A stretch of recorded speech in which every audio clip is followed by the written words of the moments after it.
రెండో రాజులు 15వ అధ్యాయము.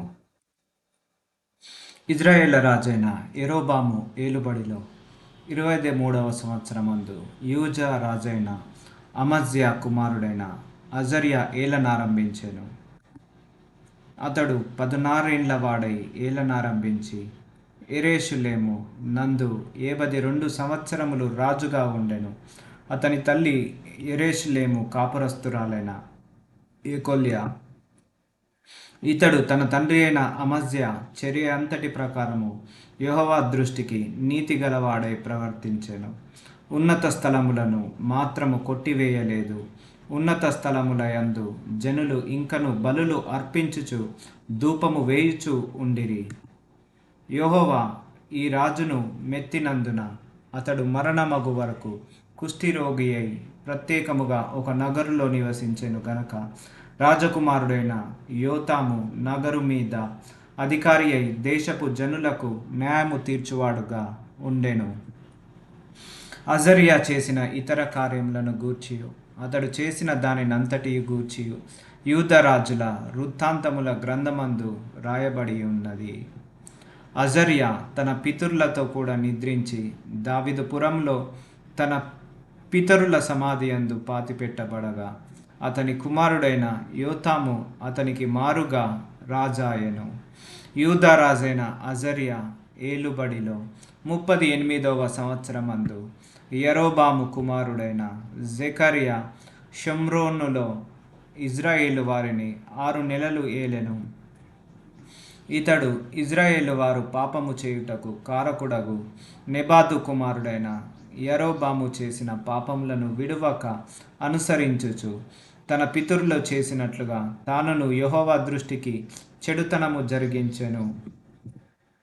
యాబేషు కుమారుడైన షల్లాము అతని మీద కుట్ర చేసి జనులు చూచుచుండగా అతని మీద పడి అతనిని చంపి అతనికి మారుగా రాజాయెను. జెకర్యా చేసిన కార్యములను గూర్చి ఇజ్రాయేళ్ల రాజుల వృత్తాంతముల గ్రంథమందు రాయబడి ఉన్నది.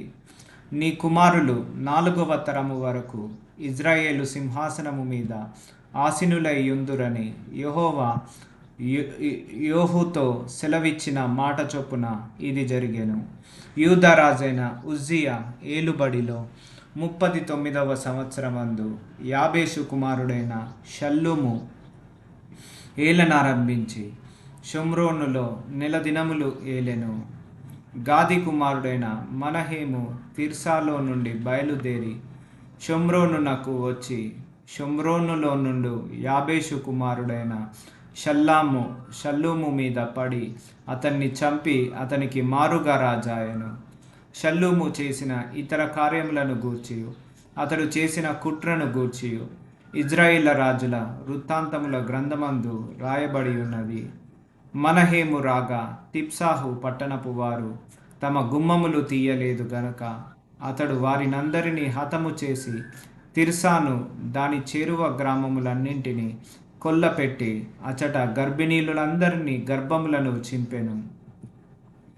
యూదా రాజైన అజర్యా ఏలుబడిలో 39వ సంవత్సరమందు గాది కుమారుడైన మనహేము ఇజ్రాయేలు వారిని ఏలనారంభించి షోమ్రోనులో 10 సంవత్సరములు ఏలెను.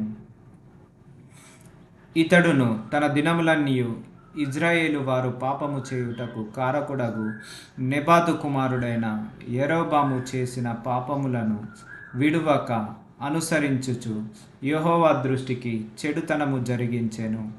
అష్షూరు రాజైన పూలు దేశము మీదికి రాగా మనహేము తనకు రాజ్యము స్థిరపరచునట్లుగా పూలు చేత సంధి చేయించుకొనవలెనని 2000 మనుగుల వెండి పూలునకు ఇచ్చెను. మనహేము ఇజ్రాయేలుల భాగ్యవంతులైన గొప్పవారిలో ప్రతి మనిషి యొద్దను 50 తులముల వెండి వసూలు చేసి ఈ ద్రవ్యమును అష్షూరు రాజునకిచ్చెను గనుక అష్షూరు రాజు దేశమునకు విడిచి వెళ్ళిపోయెను.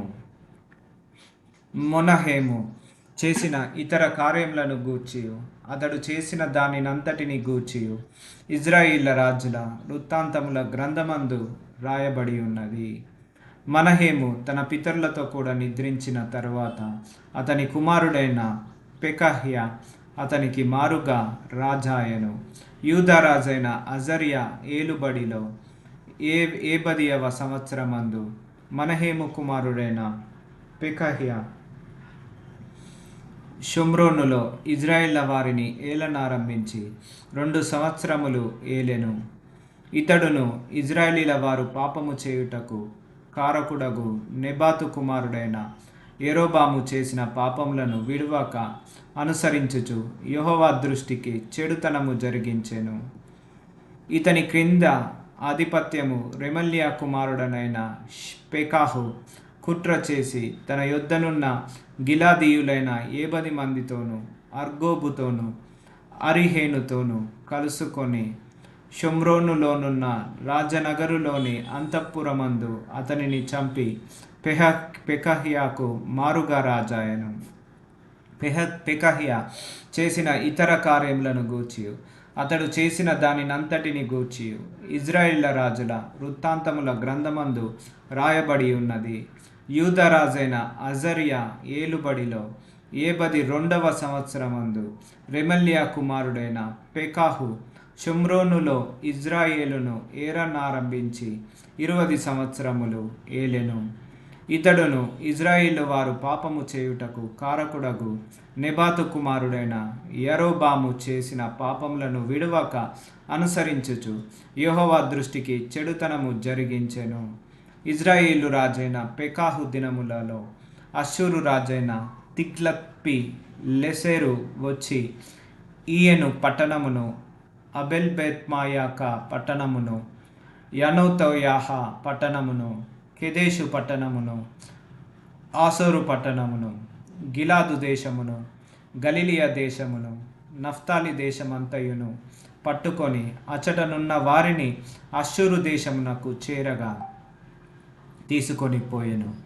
అప్పుడు ఏలా కుమారుడైన హోషేయ ఇజ్రాయేళ్ల రాజును రెమల్యా కుమారుడనైన పెకాహు మీద కుట్ర చేసి అతని మీద పడి అతన్ని చంపి యూదారాజైన ఉజ్జియా కుమారుడైన యోతాము ఏలుబడిలో 25వ సంవత్సరమున అతనికి మారుగా రాజాయను.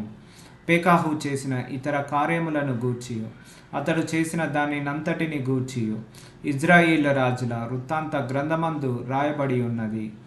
ఇజ్రాయేళ్ల రాజును రెమల్యా కుమారుడనైన పెకాహు ఏలుబడిలో 2వ సంవత్సరమున యూదారాజైన ఉజ్జియా కుమారుడగు యోతాము ఏలనారంభించెను. అతడు 25 ఏండ్ల వాడై యెరూషలేమునందు రాజు 16 సంవత్సరములు ఏలెను. అతని తల్లి సాదోకు కుమార్తె అయిన యెరూషా. అతడు యెహోవా దృష్టికి నీతిగా ప్రవర్తించి తన తండ్రి అయిన ఉజ్జియా చర్యను పూర్తిగా అనుసరించెను. ఆయనను ఉన్నత స్థలములను కొట్టివేయకుండెను. జనులు ఉన్నత స్థలములందు ఇంకను బలులు నర్పించుచు ధూపము వేయుచునుండిరి. ఇతడు యెహోవా మందిరమునకున్న ఎత్తైన ద్వారమును కట్టించెను. యోతాము చేసిన ఇతర కార్యములను గూర్చియు అతడు చేసిన దానినంతటిని గూర్చియు యూదారాజుల వృత్తాంతముల గ్రంథమందు రాయబడి ఉన్నది.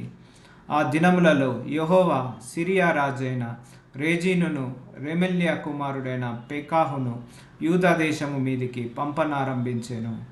యోతాము తన పితరులతో కూడా నిద్రించి తన తండ్రి పితరుడైన దావీదుపురమందు తన పితరుల సమాధిలో పాతిపెట్టబడెను. అతని కుమారుడైన అహాజు అతనికి మారుగా రాజాయెను.